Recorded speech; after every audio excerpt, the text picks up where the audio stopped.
जिन्होंने संसार को धर्म का मार्ग दिखाया, किसी और की पूजा करते थे या क्या वह खुद भगवान बन गए थे? सोचिए, एक राजा जिसने अपनी पूरी दुनिया त्याग दी, वह किसी को मानते थे? इस सवाल का जवाब आपकी जिंदगी बदल सकता है। इस वीडियो को अंत तक देखें, क्योंकि आज हम इस रहस्य से पर्दा उठाएंगे। जरा सोचिए, हम सबकी जिंदगी में एक अदृश्य डर होता है, कभी असफलता का, कभी अकेलेपन का, कभी मृत्यु का, और यही डर हमें किसी किसी चीज की पूजा करने पर मजबूर करता है। कोई भगवान की पूजा करता है, कोई पैसे की, तो कोई रिश्तों की। लेकिन क्या आपने कभी सोचा है, गौतम बुद्ध जिन्होंने सब कुछ त्याग दिया, राजपाट, परिवार, ऐश्वर्य, वह किसकी पूजा करते होंगे? क्या एक ऐसा व्यक्ति जिसने जीवन के हर सुख को छोड़कर कठिन तपस्या का रास्ता चुना, पूजा में विश्वास कर सकता है? अगर हम इतिहास पर नजर डालें तो ज्यादातर धर्मों में किसी न किसी ईश्वर की पूजा का महत्व रहा है, चाहे वह वैदिक देवता हो या आधुनिक काल के भगवान।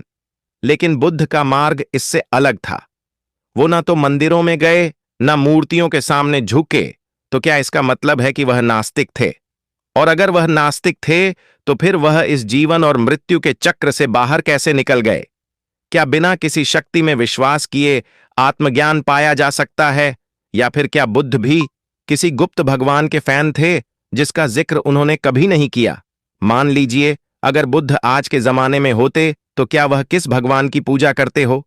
सवाल सुनकर कहते, भाई पूजा छोड़ो, पहले कर्म करो। बुद्ध का पूरा जीवन एक सवाल है, क्या पूजा वास्तव में जरूरी है? क्या कोई बिना किसी बाहरी शक्ति के केवल अपने दम पर मोक्ष पा सकता है? यही सवाल हमें सोचने पर मजबूर करता है। लेकिन रुको, क्या इसका मतलब यह है कि उन्होंने किसी शक्ति को पूरी तरह नकारा था, या उनकी पूजा का तरीका बिल्कुल अलग था? इस रहस्य को जानने के लिए हमें उनके जीवन की गहराई में जाना होगा। अब आते हैं उस सवाल के जवाब पर जिसने आपको इस वीडियो से जोड़े रखा। तो आखिर गौतम बुद्ध किसकी पूजा करते थे?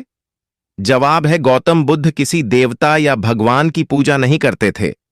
लेकिन इसका मतलब यह नहीं है कि उनका कोई मार्गदर्शन करने वाला स्रोत नहीं था। धम्म की पूजा सबसे बड़ा सत्य। गौतम बुद्ध धम्म की पूजा करते थे। लेकिन यह धम्म क्या है?